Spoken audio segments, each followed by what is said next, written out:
Since we're setting our keyframe every third frame, starting from frame 1 all the way up to frame 25, which gives us a total of 24 frames, counting frame 1, it means we're going to be dividing our poses, our keyframes, up in thirds.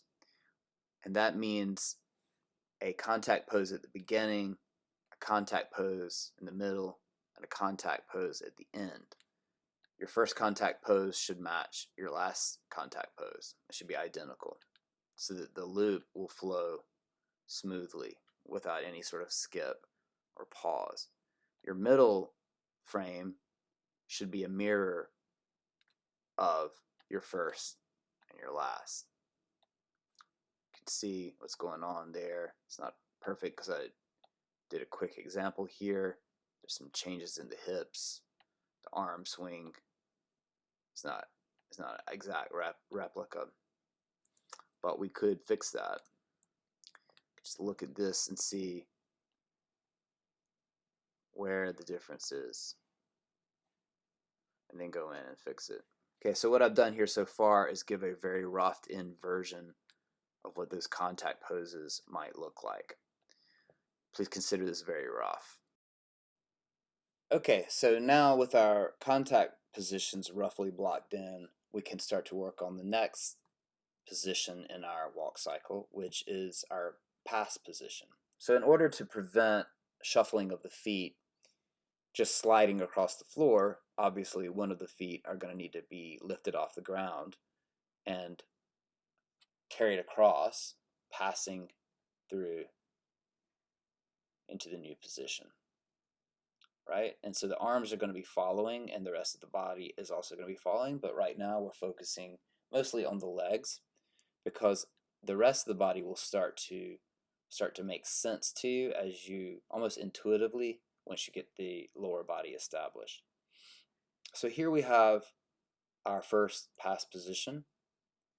You can see he's going from the back foot, lifting up, front foot is sliding across, giving the illusion that he's moving, that he's pushing that foot forward, and he's landing in the new contact position.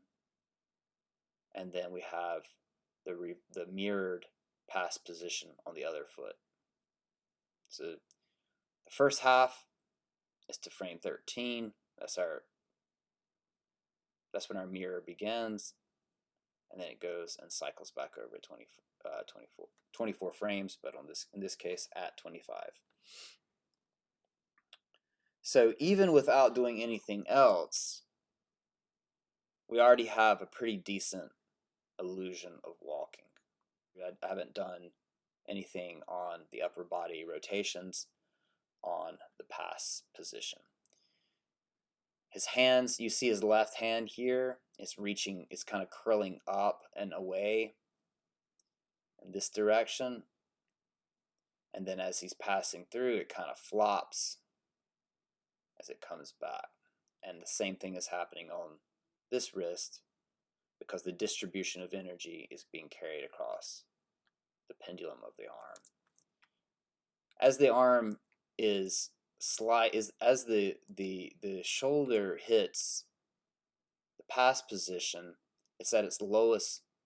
The pendulum of the wrist is at its lowest place, which means there's going to be a little bit of gravity being pulled down. So I've got his clavicle kind of pushing right there just slightly so that it kind of pulls down to give that distribution of the weight.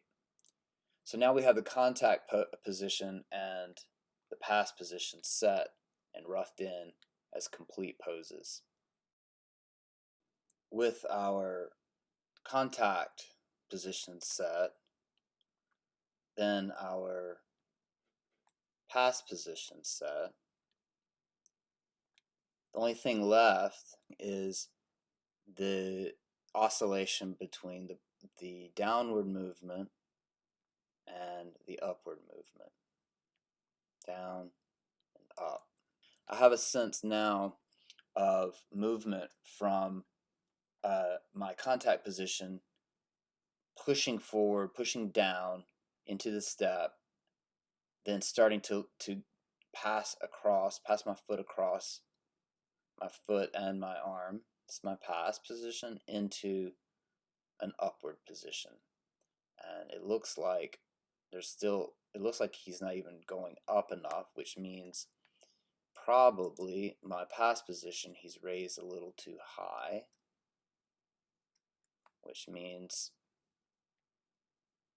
he's going to be raised a little too high here too. I'm just eyeballing it for now, and then that means my up position will be a little bit higher, and it looks like I didn't key it here. So I might want a slight diagonal, slight angle.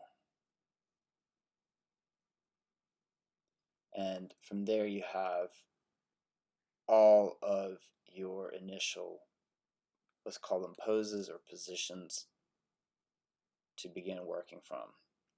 So this sort of blocks it in, and it's very rough. It's very mechanical and has some kind of sharp movement, and this is the part where you start to finesse it, start to improve the way it looks, and testing whether or not it feels natural.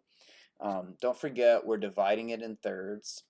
That's the first initial step, is getting those initial poses, positions in place by thinking in terms of your contact, then your pass position, then your up and down movement. And there's always a corresponding movement across the chain of movement, across your joints, or controllers in this case. And then the next step, of course, will be working at it from this view, from your front view, starting to, I think I've got a pretty decent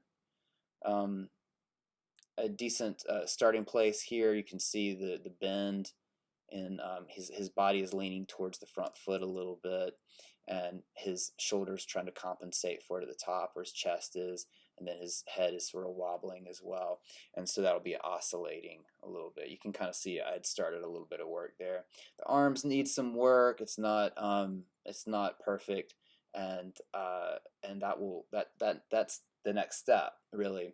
From this point, you have a position. Everything is in position to begin fine-tuning it.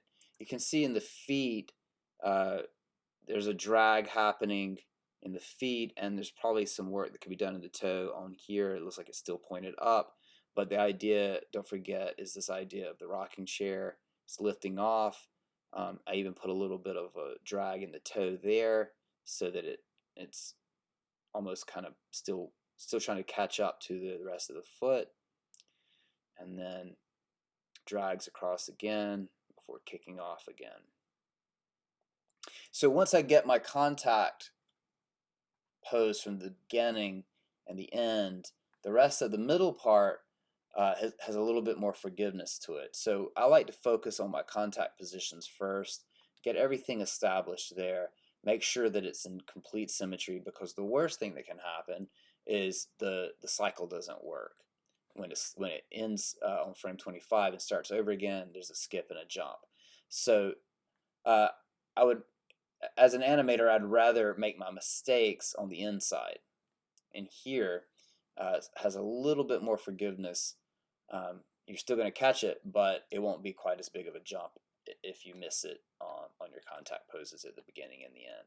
So focus on making sure that's correct, and then start working inward from there once you get this blocked in.